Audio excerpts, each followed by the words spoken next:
My Nineveh is you. Those that the world has said is no good. Those that ain't nothing but convicts and drug dealers and robbers and thieves. And God says, that's who I call worthy. Come on now. Up in here, somebody says that you got to do something. You got to go to the crack and be tough in order for you to want. Use them, Father.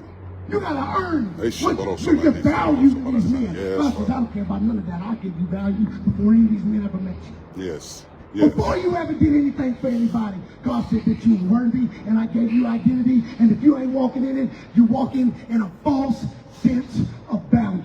Letting people that will walk right back out of here tell you who you are and don't care if you die. It's time, man.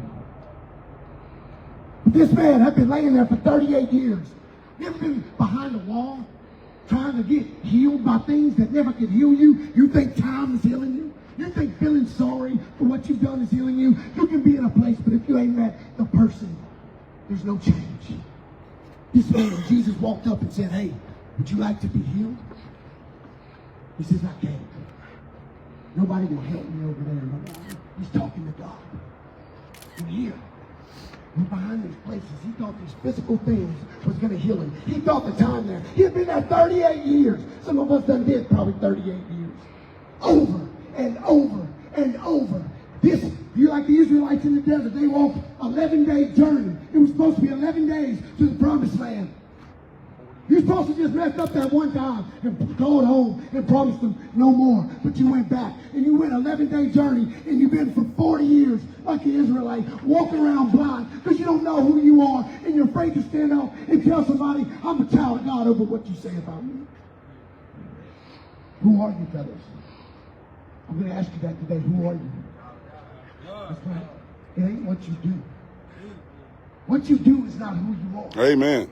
You were birthed with an identity of who you are. Amen. It's about time we stop letting people label who we are by what we've done. When God called there us we go. Before we ever did any of that, He said, stand up, I'm calling you. Because I want to bring you into places and things that you've never imagined. Because the world told you wasn't good enough, you gave up on it. God said they never gave it to you to begin with.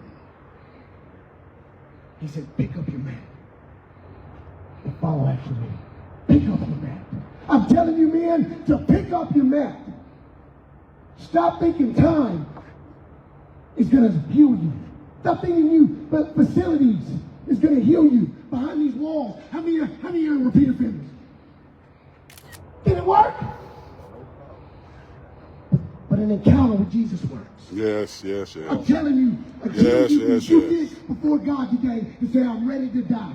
What did Jesus tell Lazarus? Take off your grave clothes. Yes. I'm telling you, man, take off that identity. Take off those grave clothes. Stop taking off everything. Begin to take off everything that has you dead and say, now I'm going to have my grace clothes. I'm going to have the clothes that you clothed me with. Garments of righteousness for His name's sake. The Lord's knocking on your heart today. I'm asking you, who are you? If it can be taken from you, then that's not who you are. That's what you've been doing. What you've been identifying with for so long in this land that you wear. Ain't nobody succeeded in here. But you can succeed in here. I'm calling you to freedom. Instead of me going over my big long testimony, God told me to pour into your life and tell you that you are somebody. If nobody's ever told you you're worth it right now, behind these walls, there's more freedom right here today than these people run around in the streets. God said, take off those grave clothes. That grave clothes is everything that has been cast upon you. Every baby mama, brother, friend, enemy, parent that wasn't there, and you've been seeking out just to be something that you don't even know what it was, but you grabbed the hold of everything and everybody that would tell you that you're good enough or worthy, but it was all circumstantial on what you could do for them. God says, you can't do nothing for me. You're my child. You add no value to my life, God says. I love you because I created you and I called you my own.